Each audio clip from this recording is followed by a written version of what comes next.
Welcome to the Encore Audio Archives YouTube channel. I'm Taper Dave, and this is my channel. I've uploaded hundreds of talks here that I've recorded at meetings in West LA, and I've also recorded conventions starting in 2013. I've got a bunch of those up. And Walt and Mary Murray, the original owners of Encore Audio Archives, started the company in the 80s, and Walt recorded Joe and Charlie's and a bunch of stuff down in Vista, California. My sobriety date is June 20th of 1994. I hope you find something you like, so please like and subscribe to my channel and comment down below. If you want to hear something that I don't have or that you don't see, I'll see that I get it. Anyways, take care and have a great day if you want to. Today, let's welcome Lee.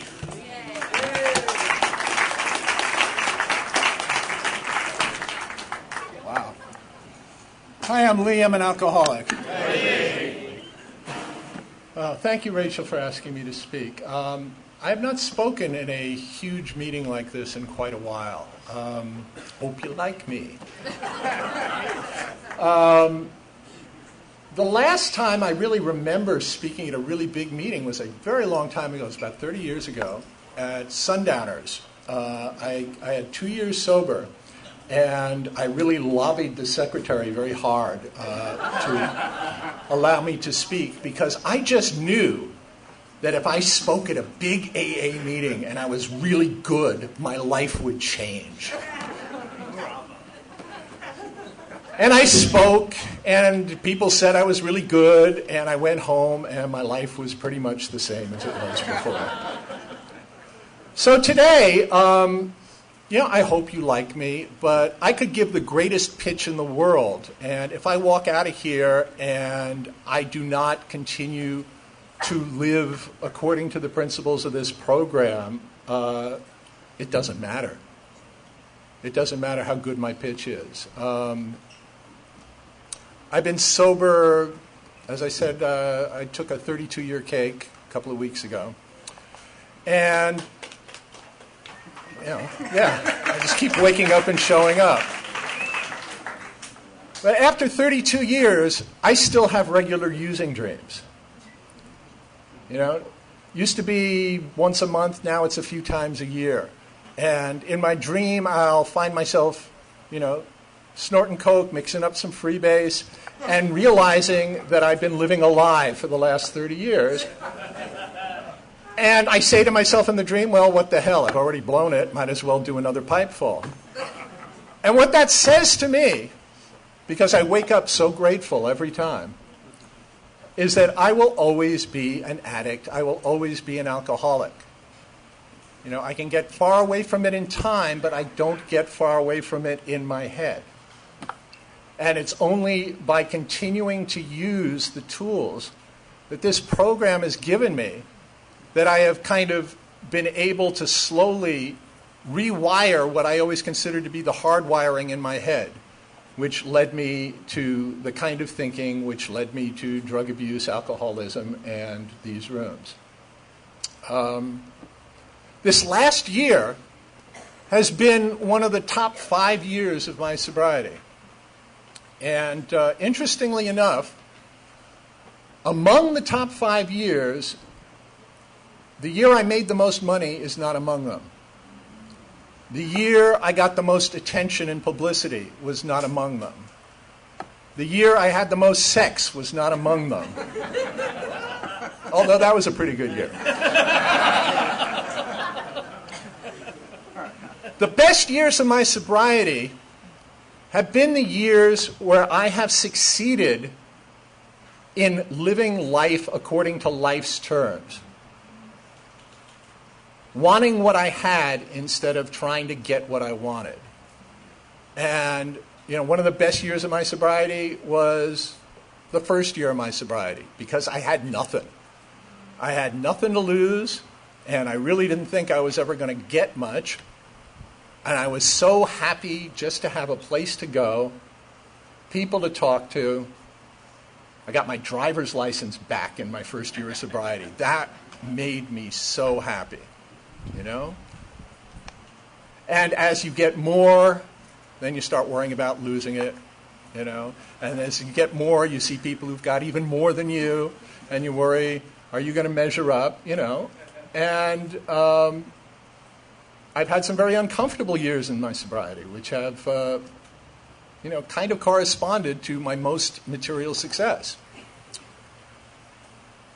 I guess I'll start back when I was 5, if you got the time. Because I always knew there was something wrong with me. Even in kindergarten, I knew there was something wrong with me. And I think the reason I knew there was something wrong with me is because adults kept coming up to me and saying, "Lee, what the hell is wrong with you?" So I knew there had to be something. I was always the kid. The other kids are sitting at their desk and, they're coloring inside the lines. And, I'm in front of the class going, "Hello, my honey. Hello, my baby. Pay attention to me." And I'm at the principal's office and I'm sitting in the corner and in first grade, I got sent back to kindergarten.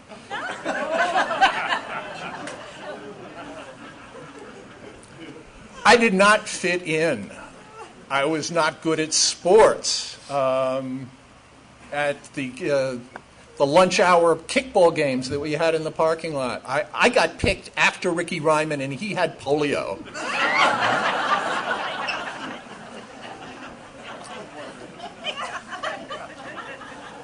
I got kicked off safety patrol. I got kicked out of Cub Scouts. I got kicked out of school plays. I was not a happy kid, and it was not until I was about 15 years old that I finally discovered a way I could fit in, and that was by smoking dope and growing my hair long, and all of a sudden I had a group to belong to, and all of a sudden I had something, which shut up that voice in my head telling me what a piece of crap I was. And I could talk to people, and everything was cool, but it kind of pot wasn't quite my drug of choice. It made me very hungry and very horny. I'd wake up the next morning with $50 worth of pizza crust and a sore arm. It really was not what the house.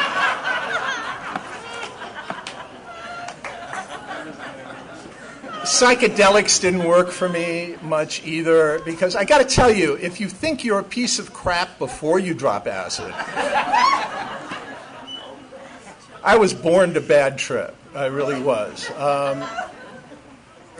It wasn't until I got to Los Angeles that I really found the drug that I wanted. And I came to Los Angeles because I thought show business was going to fix me. If I could get famous, if I could get a lot of money, get a lot of attention, people would love me. And that would make me feel good, and I would be okay. And I came out here when I was 25 years old. And the worst possible thing that could have happened to me happened to me. I became successful. At 25 years old, I went from, in a period of months, I went from being a broke stand-up comic to being a staff writer on a television show with a pile of cocaine on an overturned glass ashtray next to me in a little bungalow on 20th Century Fox. And I was so depressed, I wanted to die. Because I knew I didn't deserve it. And it didn't make me feel better. I felt like a fraud. I knew I wasn't doing what my parents wanted me to do. I knew I should have been in law school, And I kept waiting for that knock on the door that was going to come, and somebody's going to say, "Oh, Mr. Aronson, we've made a mistake. You really don't belong in show business. You're kicked out." And, I'd be back trying to fight for the better scraps out of the better Beverly Hills dumpsters with other Hollywood rejects, and it was going to be horrible. So because I was so afraid of that, because I was so afraid of losing what I had, I threw away what I had. I quit my job. I quit my job because, they didn't know who I was, and they weren't giving me enough respect. And I kind of dove into a party lifestyle for a few years. And I woke up one day and the money was pretty much gone.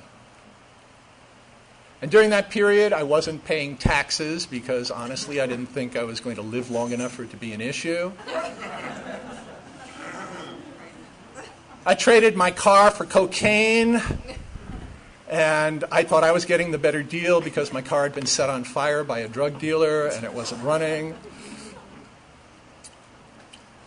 I had no job. I had no girlfriend. I was being evicted from my apartment for non-payment of rent. And it turned out I owed about $350,000 to the tax people. What else? Oh, yeah, there were some warrants out for my arrest for failure to appear. And that's when I was led to this program. And the way I was led to it was I called up a friend of mine who I used to buy drugs from and asked if he had any drugs. And he told me, no, I'm not doing drugs anymore. I'm going to AA. Knowing my friend, I figured there had to be some sort of scam. He said, you should go to a meeting. I said, yeah, I'll think about it. And I hung up and I called another drug dealer. But where I was in my life at that point was this. I really couldn't afford my drugs on a regular basis anymore. So I made an absolutely concerted, conscious effort to become an alcoholic. It was like an epiphany. One day, it just suddenly occurred to me, because I'd never done much drinking. It suddenly occurred to me, wow, alcohol is cheap.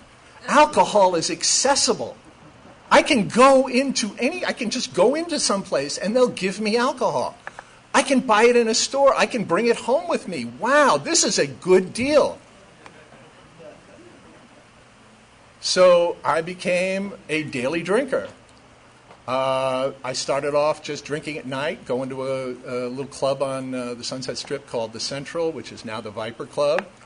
Start drinking about 9 o'clock, and then at the end of the night, I would stagger out to my little Honda motorcycle, which is all I had left, and make my way home, a few blocks to my condo, my apartment. It wasn't a condo, by the grace of God. And I was at a point where I would get home at night and I would go into my apartment building and I would get into the elevator, and I was so lonely I would just stand there and hope somebody else would come along and push the button. So I called my friend back after a week or so. I said, okay, where's the meeting? And the first meeting I ever went to was the whatever meeting over at Sunset Gardner, and it was at a union hall, and the meeting was on the second floor, and you had to walk in the bottom and go up some stairs to the top. And the meeting started at 7:30, and I got there at 7 o'clock, and I walked into the bottom part, and I heard all sorts of people upstairs, and I walked back out because I figured that couldn't be the AA meeting. Why would people come early to an AA meeting and go and hang out? I was there because I had nothing else to do, but turned out it was the AA meeting. And I finally went upstairs at about 7:25, and, they were all you people, man. And you didn't look like losers. Some of you were really cute. Some of you were hip, slick, and cool. A lot of members-only jackets in those days. And I heard somebody say, are there any birthdays? And I thought to myself, oh, darn, my birthday isn't until December. And I went to that meeting, and the first meeting, I met a girl, and we went out and got loaded. And I went back the next Tuesday, and I stayed sober. Then I went out and got loaded on Wednesday. Came back the next Tuesday, stayed sober on Tuesday. And it wasn't until my third or fourth meeting that somebody told me there were other meetings that I could go to. So I started going to meetings every day. Sometimes twice a day, because I had no place else to go. And I got sober and stayed sober at first just on the strength of the fellowship. Because you people would talk to me. You people would accept me, kinda. Because I was very needy. I needed a lot of attention. And I needed you people to know just how special it was that I had decided to join you. But you guys put up with me. And I made it to a year, and I got my cake. And the whole time, I was pretty embarrassed about all the God talk. I was listening. I was hearing all the talk. I was hearing about the steps. But I was here for the parties. There were great sober parties, and I found myself a girlfriend on AA campus, and it was all great. It was just wonderful. It was like high school, with more sex and less drugs, And I was embarrassed at the God talk because I was way too smart for God. Come on, I was a college-educated, upper-middle-class, secular Jew. Excuse me.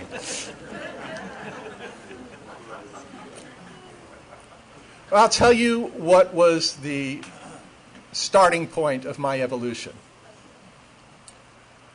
I was riding home on my little motorcycle from a sober birthday party one Sunday afternoon in Santa Monica. And sober parties, first of all, they were quite an adjustment for me because they were just like regular parties, except sober.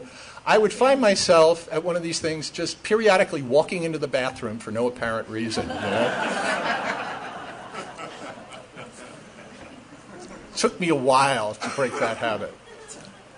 So this Sunday afternoon, I'm driving through Beverly Hills. Excuse me, I need to wet my whistle before I tell this story.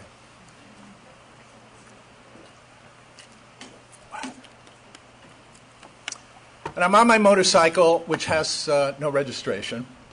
And remember, I have no license, and I have warrants out, failure to appear. And I'm driving through Beverly Hills, and I take a wrong left turn at some point, and I am stopped by a policeman. Had nothing to say to him except the truth. I said, I've got no license, I've got no registration. If you run me through your computer, you're going to find out that I have some warrants out for failure to appear. However, I am a sober member of Alcoholics Anonymous. I am on my way home from an AA function. He said to me, "Do you believe in God?"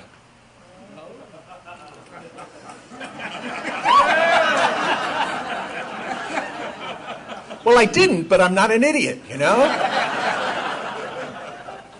So I gave him the 90-second version of higher power that I'd absorbed, going to meetings for close to a year, however long it was. And he said to me, "I'm not going to write you a ticket. I'm not going to arrest you.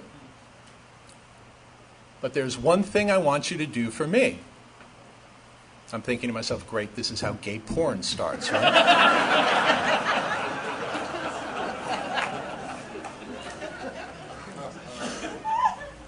He said to me, "When you get home tonight, I want you to get down on your knees and thank God it was me that stopped you instead of another cop." I said, "I certainly will."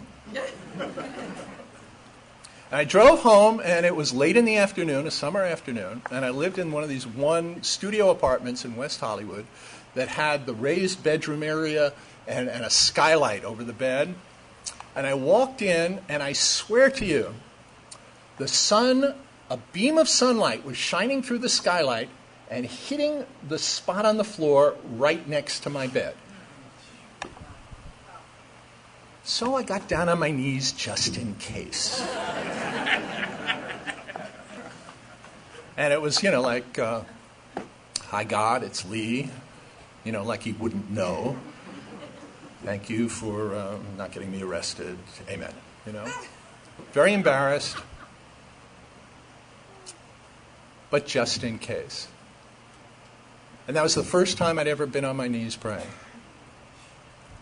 And I needed that practice because shortly thereafter, my relationship blew up again. I was in a dance of death AA relationship, where the only way you can keep the brain chemicals flowing is you get together and you have, it's great and there's chemistry and, and then you break up. And then you get back together and the chemistry is there again, and then you stay until it starts getting boring. Then you break up again, and that went on for like 2 years. And finally, I was in such pain. I was in such pain over getting continually dumped that I knew I was either going to I was going to jump off the balcony. That's how bad it was. I mean, it's hard to imagine now.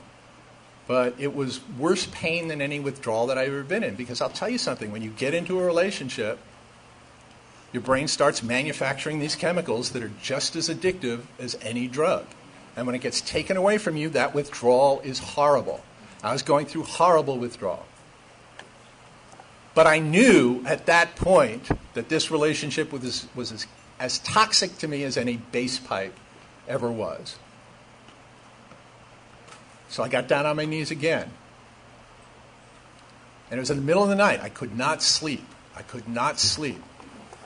My brain would not shut up. I got down on my knees and I said, okay, God, look, if you never want me to get laid again, that's okay. If you never want me to have a job again, that's okay. You know, I don't care. Whatever it is you want, I will accept if you will take away this pain and let me get to sleep tonight. And I got to sleep that night. And that's when it occurred to me. It doesn't really matter whether there is a God or there isn't a God. If I live my life as if there is a God, it works better. It's called Pascal's wager. You can bet that there is a God, or you can bet that there's not a God. If you bet that there's not a God and there is, you're screwed. If you bet there is a God and there's not, what have you lost? So that's how I've approached it from then on in my sobriety. I'm not a religious guy. I can't tell you that I know there's a God. I can tell you that if I live my life as if there were, let's call him my imaginary friend, things have worked out pretty damn well over the last 30 years. I never thought I would get my career back.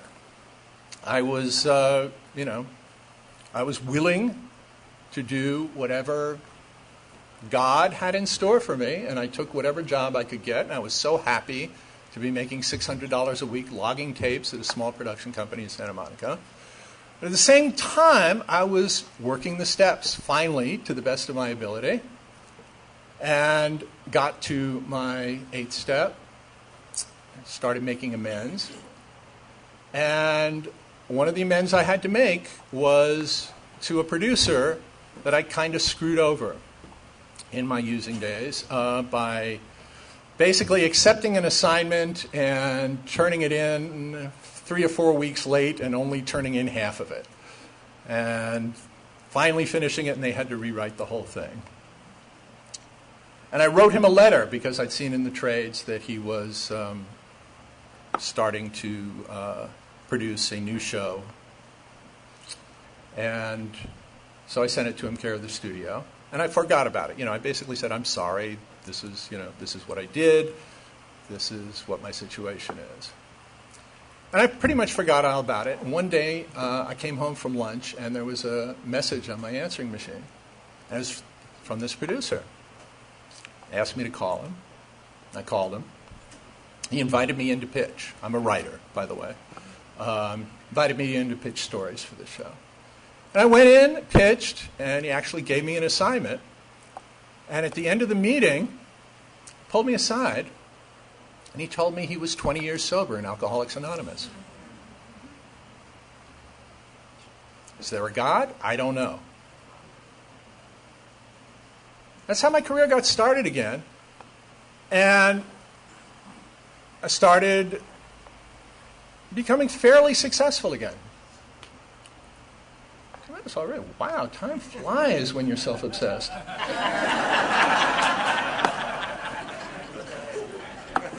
I'll wrap it up pretty quickly. I made a lot of money, okay? I made a lot of money. I got married. I got divorced. I saw my children born. I saw my parents die. I've been through it all in sobriety. I told you at the beginning what my best years were.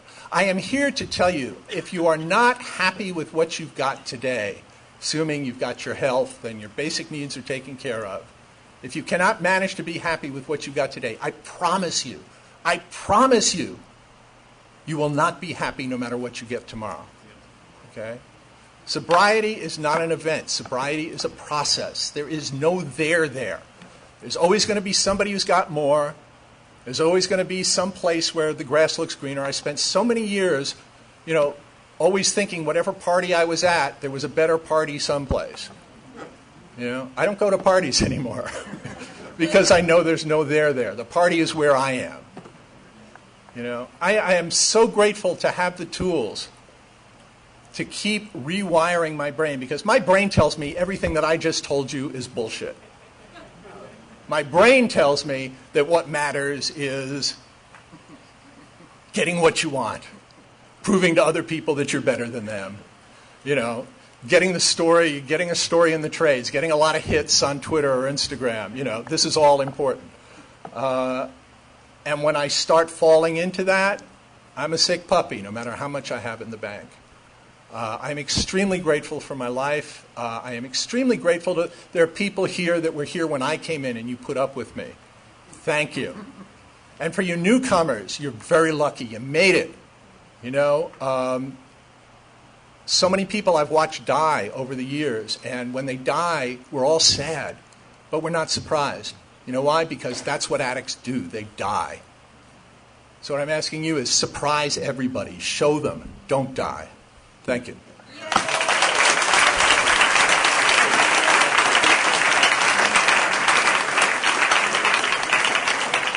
Okay, I'm told there are questions. How did dealing with the warrants go? How did dealing with the warrants go? That's a very interesting question. I had such a mountain of wreckage of my past when I got sober. I never thought I would be able to clear it away. And I got some very good advice. The advice I got was, take care of what you can, what's right in front of you today. Don't worry about the mountain. Just worry about what's in front of you. And there was a lawyer, very great guy named Tim Lannon, who just died very recently. But he stepped up and he offered to take me down to court in L.A. and walk me through the process of clearing up my warrants. And he did. He got me to the front of the line and talked to the judge and whatever. And I paid some money and cleared it up and was then able to get my license. But it's through the fellowship that I was able to do that. Besides speaking when asked, how are you of service? Thank you so much for speaking that way.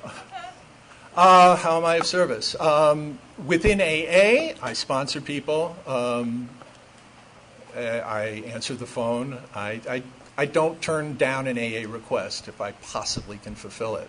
In my larger life, I'm of service more, I think, because I've retired and I'm doing things just because I enjoy doing them or I think they're important to do. I teach. I direct shorts for young actors who are in my class and things like that. I am finding it much more fulfilling to do the things I'm doing now for my soul than I ever had enjoyment doing the things I did for money.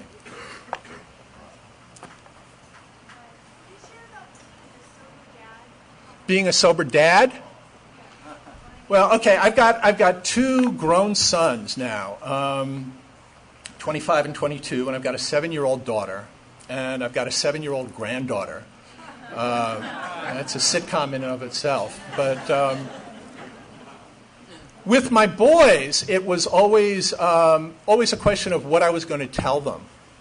Was I going to, own up to them, and if so, when? And I made the decision I was going to be honest with them all along, so they know my story.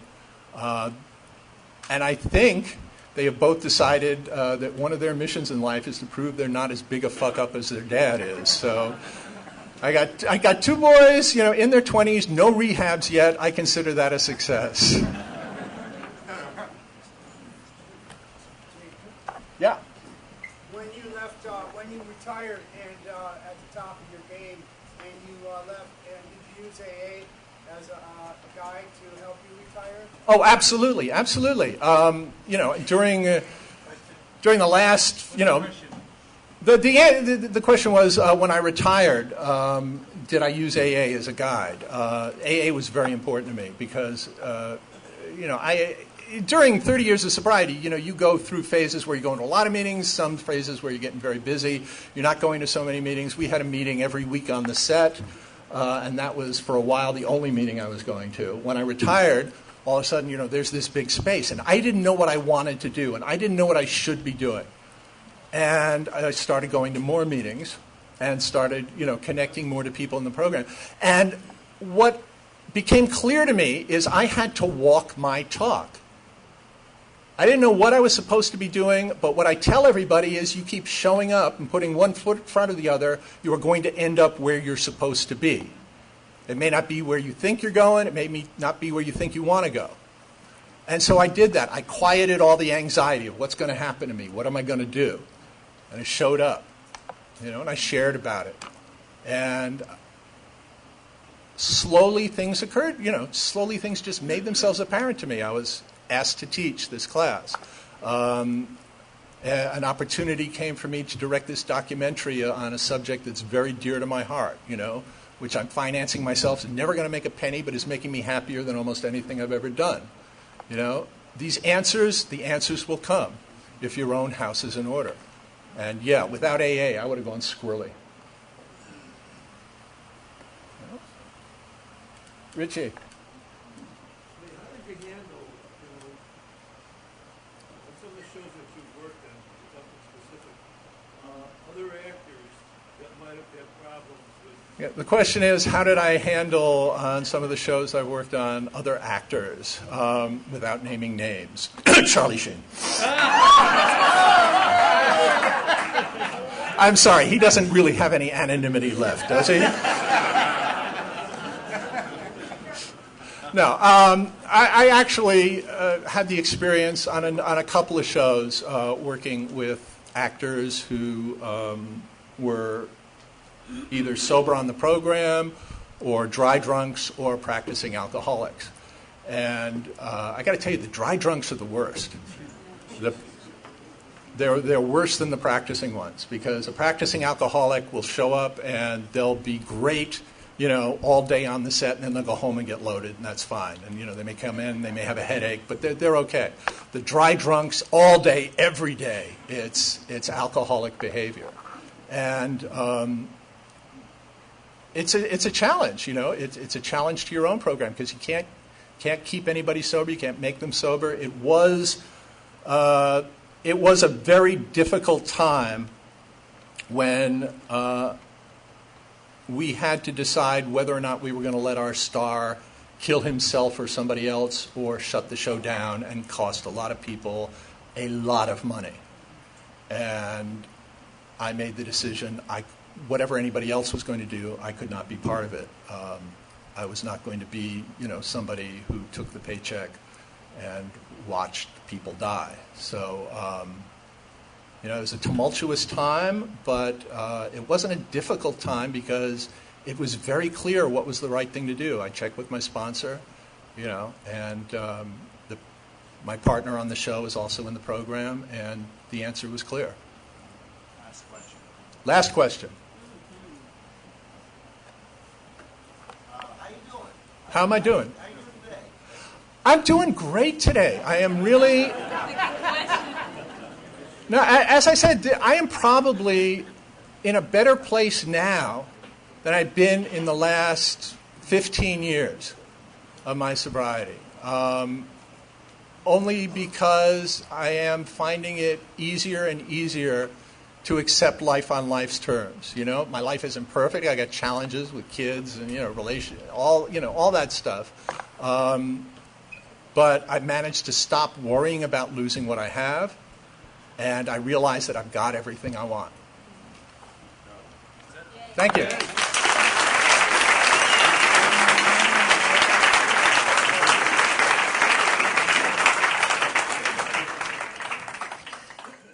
I think we got a great talk going on here. Thanks for watching the channel. Taper Dave here.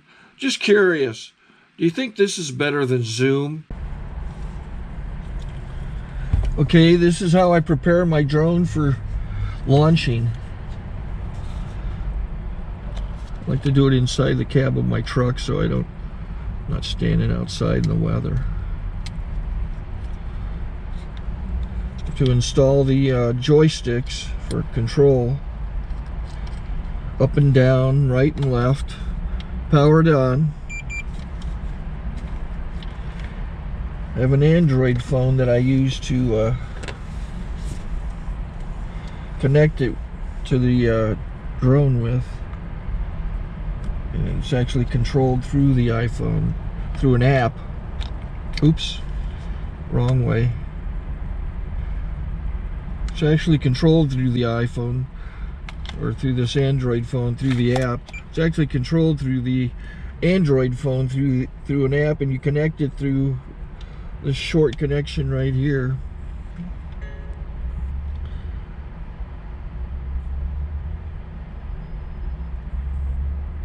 Remote control connected.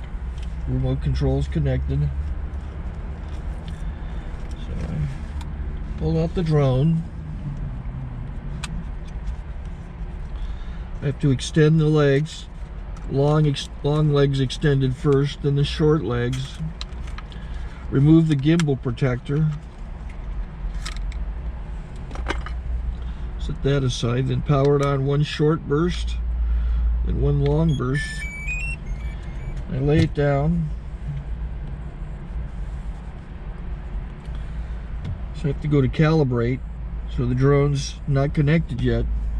It shows you here as this drone gets disconnected, even though the remote's powered on. So the drone has to establish it's connected. So I go into the app to calibration mode. First I'll calibrate the remote controller. Start calibration.